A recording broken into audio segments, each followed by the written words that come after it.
احد المتابعين عندي في القناة كتب لي تعليق وبيقول لي ازاي نقدر نعمل حذف لحساب التيك توك. فانا النهاردة خصصت الفيديو ده ازاي نقدر نعمل حذف لحسابنا على التيك توك. تمام، اول حاجة يا شباب هتكون فاتح التيك توك بتاعك بالشكل ده. تمام، هنبدأ نضغط على الملف الشخصي. من الملف الشخصي هنبدأ نضغط على الثلاث شرط اللي هم فوق دول. بعد كده هنبدأ نختار الاعدادات والخصوصية. بعد كده نضغط على حاجة اسمها الحساب. من الحساب اختار حاجة اسمها تعطيل الحساب او حذفه. بعد كده يا شباب هتلاقيه هو بيبدأ يفتح معاك.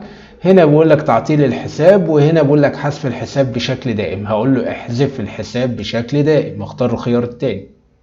بعد كده يا شباب بيقول لي انت ليه عايز تغادر او انت عايز تمشي ليه؟ هقول له لدي مثلا حسابات متعددة مثلا، او هقول له اختار اي سبب من دول، بس انا هقول له مثلا انا لدي حسابات متعددة واقول له متابعة.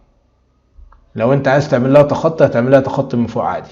هنا بقول لك طبعا لو انت حاطط فيديوهات على التيك توك وحاجات مهمة او فيديوهات مهمة على التيك توك وعايز تاخد منها نسخة على الموبايل بتاعك او نسخة على الجهاز بتاعك، فما فيش مشكلة، هتبدأ تضغط على طلب تنزيل. هنا بقول لك اذا طلبت بالفعل نسخة من بيانات فتنتظر حتى تقوم بتنزيلها قبل حذف حسابك. لو انت عايز تاخد نسخة من البيانات هتبدأ تضغط هنا وتاخد منها النسخة، بعد كده احذف الحساب. لو انت مش محتاج او عامل حساب تجريبي زي كده او عندك الحساب عايز تحذفه بكل الفيديوهات بكل حاجة، فمفيش مشكلة، هتبدأ تحدد على العلامة ديت. تمام، بعد كده تقول له متابعة.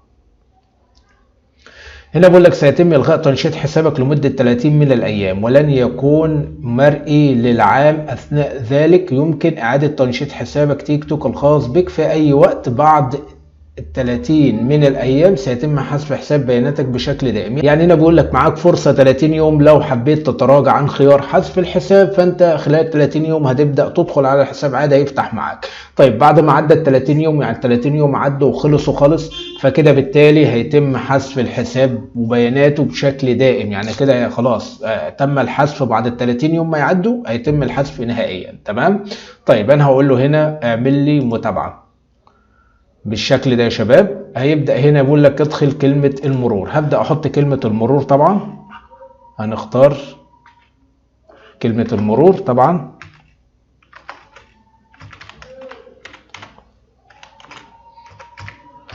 بعد كده هقول له احذف الحساب.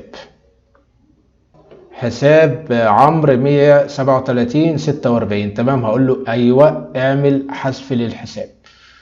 كده تم حذف الحساب نهائيا، ولكن مش هيتم حذفه نهائيا الا بعد ما يعدي 30 يوم. يعني من النهارده لحد 30 يوم كده. بعد ال 30 يوم ما يعدوا من النهارده لحد ما يعدي ال 30 يوم زي ما قلنا كده، يخلص ال 30 يوم هيبدا يتحذف نهائيا، مش هتعرف توصل له. طيب لو انا حبيت ادخله في الفتره ديت معاك من النهارده لحد قبل 30 يوم ما يعدوا ويخلصوا، تمام، تبدا تدخل تكتب البريد الالكتروني لو مسجل بالبريد الالكتروني او مسجل بحسابك على الفيسبوك او مسجل برقم هاتف، تبدا تدخل تكتب الباسورد هيفتح معاك بكل سهوله. اتمنى اكون وصلت لك المعلومه بشكل سليم. لو عجبك الفيديو لا تنسى الاشتراك في القناه وفعل الجرس على الكل، واشوفك في فيديو جديد. سلام عليكم.